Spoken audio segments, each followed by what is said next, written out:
Daifuku Egi Dalgi. Sebelumnya apa sih Daifuku itu? Daifuku merupakan salah satu jenis makanan yang berasal dari Jepang atau yang biasa kita kenal dengan mochi. Kan yang kita tahu tuh kalau di Jepang itu bukan cuma ada ramen dan sushi aja, tapi di dessert tuh sebenarnya juga banyak. Nah, termasuk yang salah satunya itu termasuk adalah Daifuku. Daifuku ini mempunyai banyak varian yang umumnya terisi dengan kacang merah. Pada saat ini saya akan mempresentasikan Daifuku yang berisi stroberi yang dilapisi kacang merah. Daifuku itu merupakan makanan khas Jepang yang terbuat dari tepung mochiko atau tepung ketan. Daifuku juga termasuk salah satu dari sekian banyaknya jenis wagashi atau mochi. Daifuku umumnya memiliki isian pasta kacang merah yang biasanya disisipi isian berupa buah stroberi, buah anggur, ataupun buah-buah lainnya yang manis. Makanan ini juga lagi banyak digemari oleh anak kecil hingga dewasa karena rasanya yang cukup unik. Lalu apa sih arti logo yang sudah saya buat ini? Sesuai namanya Egi yang berarti lucu dalam bahasa Korea, dan Dalgi yang berarti strawberry dalam bahasa Korea. Arti logo ini adalah bahwa bisnis yang saya buat itu merupakan perumpamaan dari bentuk Daifuku atau mochi tersebut. Daifuku itu kan teksturnya kenyal dan bentuk serta rasanya juga manis, yang mana itu mengingatkan kita pada masa-masa kecil saat kita makan gulali, dan bentuk-bentuk gulali juga lucu-lucu. Maka dari itu saya memberikan nama Egi Dalgi Daifuku. Lalu bahan dan isiannya Daifuku sendiri tuh ada apa aja sih? Yang pertama itu untuk kulitnya sendiri. Kulitnya itu terbuat dari tepung ketan, gula halus, minyak nabati, dengan susu stroberi UHT yang memberi warna merah pada bagian kulitnya. Lalu untuk taburannya sendiri, taburan dan isiannya sendiri, ada tepung maizena yang sudah disangrai sebagai taburan di luarnya. Lalu isiannya ada buah stroberi yang akan dilapisi oleh pasta kacang merah. Pembuatannya sendiri, yang pertama itu kulit mochi. Kulitnya itu kita buat itu dengan mencampur aduk rata semua bahan yang ada sudah disediakan. Lalu dikukus di adonan selama 30 menit. Sementara kita menunggu kukusan itu, kita mencuci buah stroberinya dengan membuang daunnya, lalu mentiriskannya sampai kering. Lalu kita membelah bagian dua stroberi itu. Yang mana bagian tersebut dibagi menjadi dua, yang menjadi 10 bagian. Lalu kita memisahkan buahnya dan kita menyiapkan pasta kacang merahnya. Lalu masing-masing bagian dengan stroberi kita lapisi dengan kacang merahnya. Setelah itu kita beralih kembali ke kulit mochinya, yang mana setelah 30 menit dikeluarkan, lalu kulit tersebut dipindahkan ke atas silpat atau alas anti lengket, yang mana kita menguleni adonan tersebut dengan bantuan spatula sampai dengan adonan itu halus dan luntur.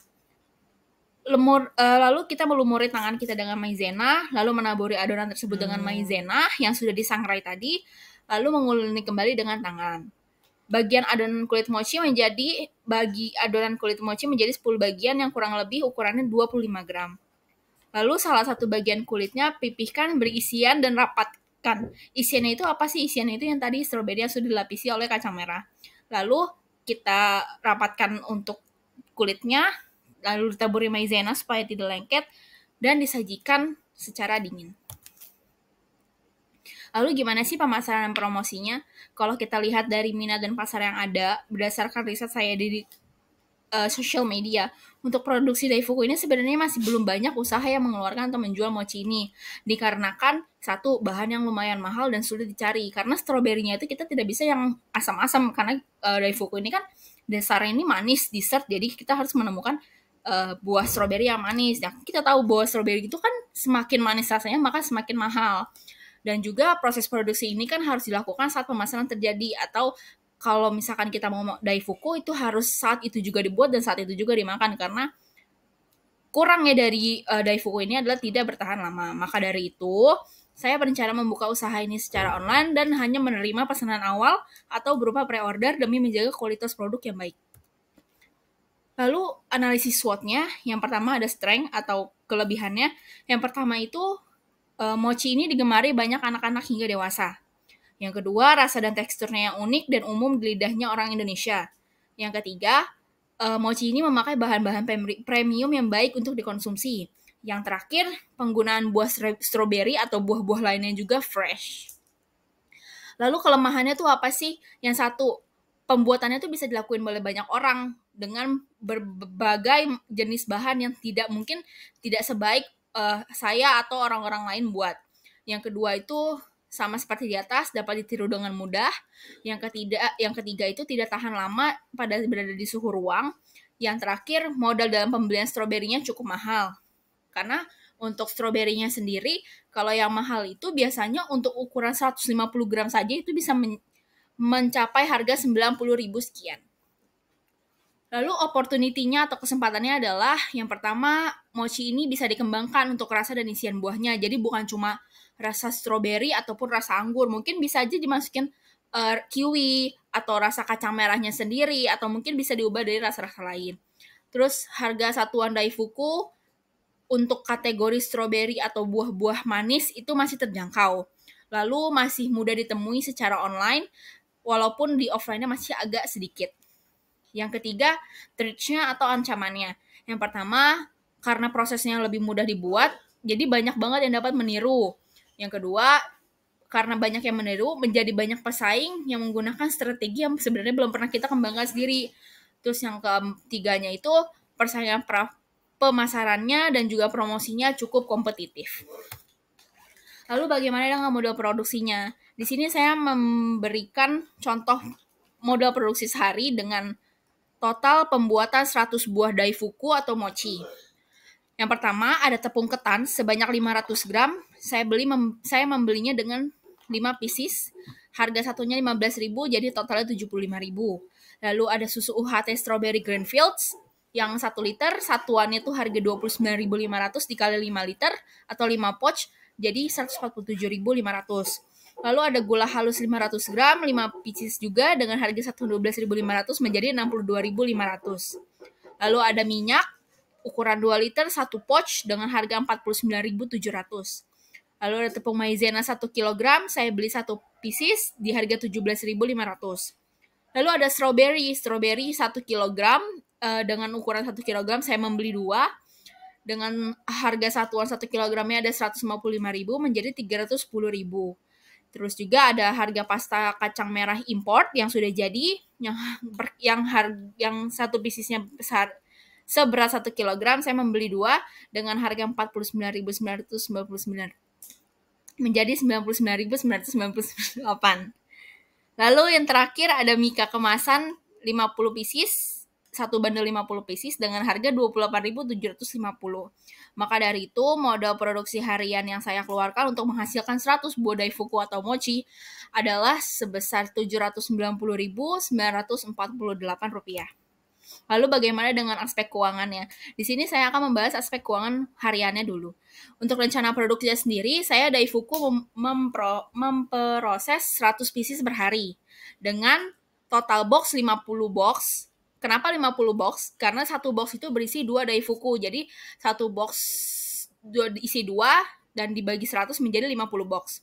Terus berapa sih harga jual yang saya taruh untuk satu box isi 2? Yaitu sebesar Rp25.000.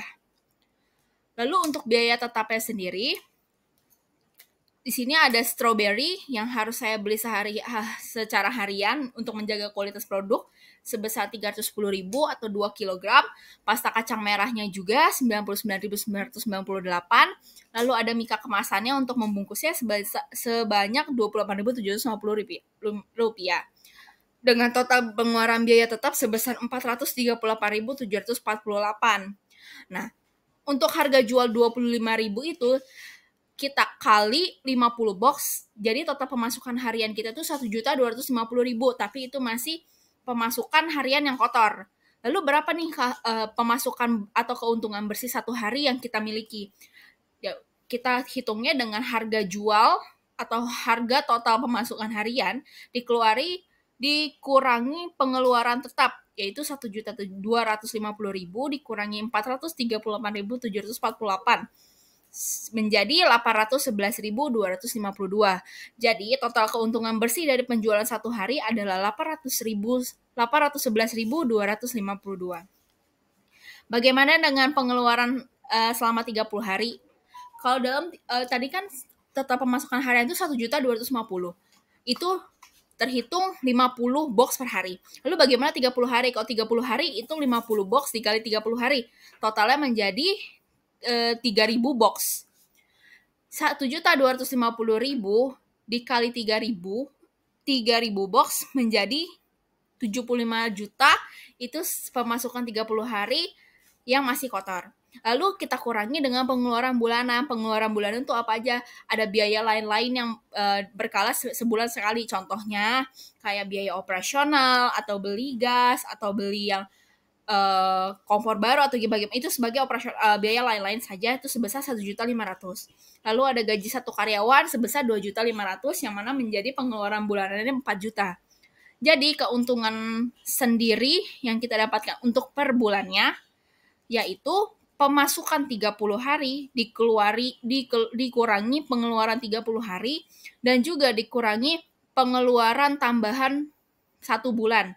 Dengan total 75 juta dikurangi 23.728.440, lalu dikurangi lagi 4 juta. Jadi total keuntungan bersih dari penjualan 30 hari adalah 47.271.560. Kesimpulan yang saya dapat berikan adalah demikianlah proposal rencana bisnis Egida Fuku Dalgimocho ini saya buat dengan melihat potensi serta pasar yang memungkinkan, dan juga kesukaan dan ketertarikan masyarakat terhadap buah stroberi yang manis dan mochi besar dan yang besar. Besar harapan juga saya agar usaha saya dapat diterima dengan baik oleh masyarakat dan dapat saya kembangkan baik dari segi rasa hingga inovasi terbaru. Begitu juga jika dilihat dari aspek keuangan yang cukup menguntungkan, maka usaha ini dinyatakan layak dan dapat menjanjikan sebuah usaha dengan flow keuangan yang baik. Sekian presentasi dari saya, kurang lebihnya mohon maaf. Jika ada perbaikan bisa langsung menghubungi saya. Terima kasih.